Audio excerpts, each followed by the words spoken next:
weirdly enough, buying parts, like buying computer parts, ended up like more, like cheaper. If I bought them like outside of my country, if I import them. But then I was telling Hasan that I was nervous about building the computer. I'm just nervous about fucking it up.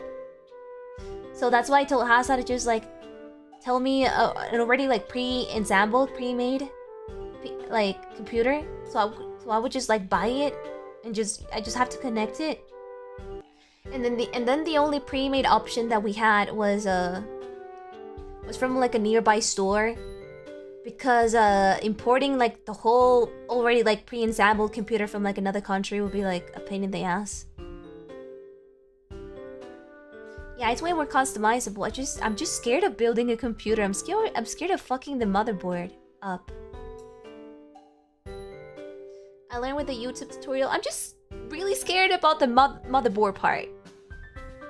Like, I don't want to buy a motherboard and then just damage it somehow. That's what I'm doing by having my friends buy the parts and having her insert. Yeah, I wish, but I don't have any friends nearby that are good with computers. Also lives in another state. I cannot have him travel from A state to B state just so he can build me a computer.